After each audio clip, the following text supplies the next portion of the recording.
Welcome to another edition of Colonel's Corner. Today we bring in Wilkes University junior wrestler Cameron Butka, the newest All-American to the wrestling room for Wilkes University. Cam, thanks for joining us. Always a pleasure to be here. Now you won Colonel of the Week again, obviously well earned this time by becoming an All-American at the 2024 NCAA Championships this past Friday and Saturday out in Wisconsin. So it was really the culmination of one of your goals as you became a collegiate wrestler here at Wilkes.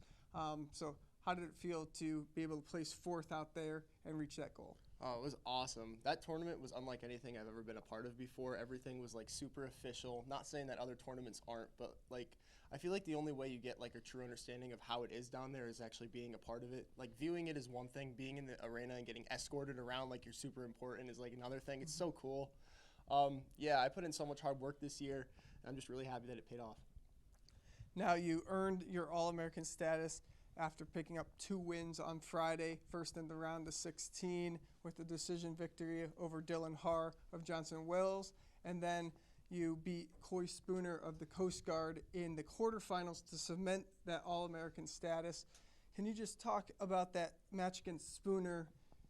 You got a key takedown very late in the second period that tied the match, and then you got a takedown late in the third to win it. So just talk to us through that match.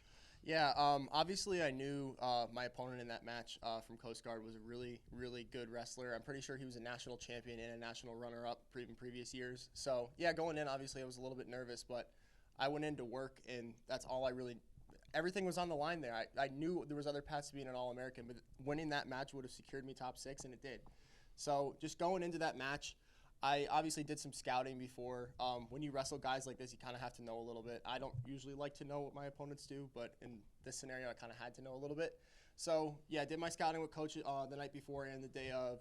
Went into the match, did everything I needed to do. He's a very, very tall wrestler. He was probably like 6'7". He was huge. He made me feel short.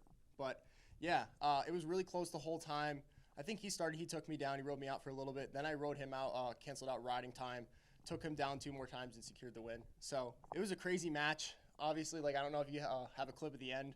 I had a pretty cool on mat celebration. It was awesome. It was just overcome with emotion, and yeah, it was just honestly it felt unreal just being on that mat and knowing that I'm going to be an All-American. Like I've done it. Like that was one of my main goals this season, and it was just honestly a dream come true.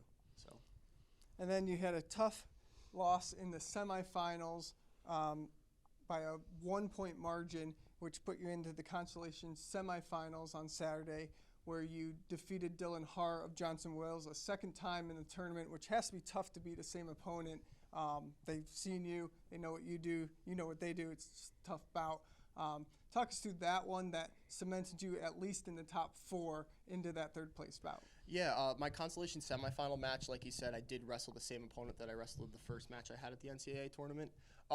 It's very strange wrestling the same kid in the same tournament twice, just because that first match, like both of you know what each other's going to do now, and it's not like it was like a blowout. Like that first match was close, so like it could have really went either way. But honestly, in my opinion, after talking with my coaches and reanalyzing my match myself, I think that consolation semifinal match was the best I've ever wrestled in my entire life.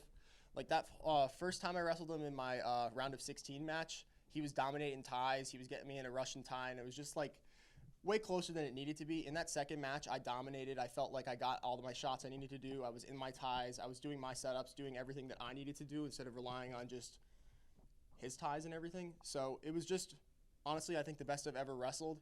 I've never really felt that way on the mat before, and it's nice to know how that feels because now next year I feel like I'm going to be able to apply that. I was a lot more aggressive than I usually am when I wrestle, and I felt like I was consistently on his head and making him feel very pressured, which is sometimes I hang out in ties, and that's not really a great thing to do. But I feel like there was no point in the match where I was like stalling or like just hanging around. I was always being aggressive, and yeah, I'm going to take that and learn from it, and next year try to apply it in all my matches. And talking about next year, what are the goals coming off this terrific season where you went 39-4 overall, finished 4th at the national tournament to become an All-American? What's that goal for senior year? Okay, so I actually made a list not too long ago. I have 3 goals. Obviously, number 1, Everybody wants to do it. I want to do it this year. Came a little bit short. I want to be an NCAA champ. That's what everybody wants to do. That's going to be like the big culmination, most impressive thing that you can do. So obviously that's number one. Number two, I want to beat the total win record at Wilkes. I think the record right now is around 126 by Giuseppe Rea. I'm at 95 wins right now, and I had 39 this season. So I could get up into like the 130s and set that record. And then also, I think the total win record in a single season is 41 wins. I had 39 this year, and we also missed out on a tournament. So if we didn't miss out on that tournament, I could have came really close or maybe even beaten it. So next year, hoping everything goes well, no injuries, no missed tournaments, whatever. Make sure I get in as many matches as I can, and I could probably hit all three of those. So, well, we're excited to see you back on the mat next fall in November to kick things off and lead it all the way through the end of the season in March again. Cam, congratulations on your feat this season, and best of luck next year as well. Thank you.